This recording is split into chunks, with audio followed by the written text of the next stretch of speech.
কাবাবের ক্ষেত্রে টক দইয়ের ব্যবহারিতা আজকে আপনারা জানবেন কি কাবাবের ক্ষেত্রে টক দইটা কিভাবে ব্যবহার করবেন। এই দেখেন টক দই পানি, যদি আমি সবসময় বলি ফ্রেশ টক দই দিবেন। ফ্রেশ মানে ফ্রোজেন টক দই না, আজকের কেনা টক দই। ফ্রোজেন টক দই যখনই আপনি এটাকে পানি ঝরাবেন প্রচুর পানি বেরোবে।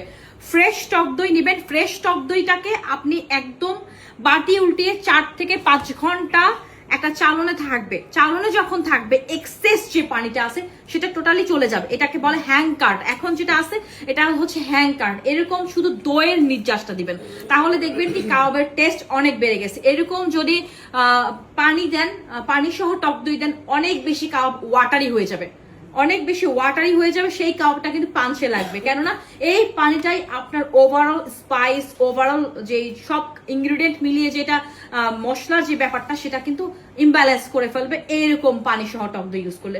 যখনই কাবাব বানাবেন সবসময় মনে রাখবেন এটাকে হ্যাং কার্ডে পরিণত করে আপনাকে ইউজ করতে হবে, যেন কোনো প্রকার কোনো ওয়াটার না থাকে এবং ফ্রোজেন টক দই না। কাবাবের ক্ষেত্রে সবসময় ইউজ করবেন ফ্রেশ টক দই এবং 3 থেকে 4 ঘন্টা পর্যন্ত এটাকে এক্সেস পানিটা সরিয়ে ফেলবেন, একদমই দইয়ের একটা নির্যাস, তাহলে কাবাব ভালো হবে।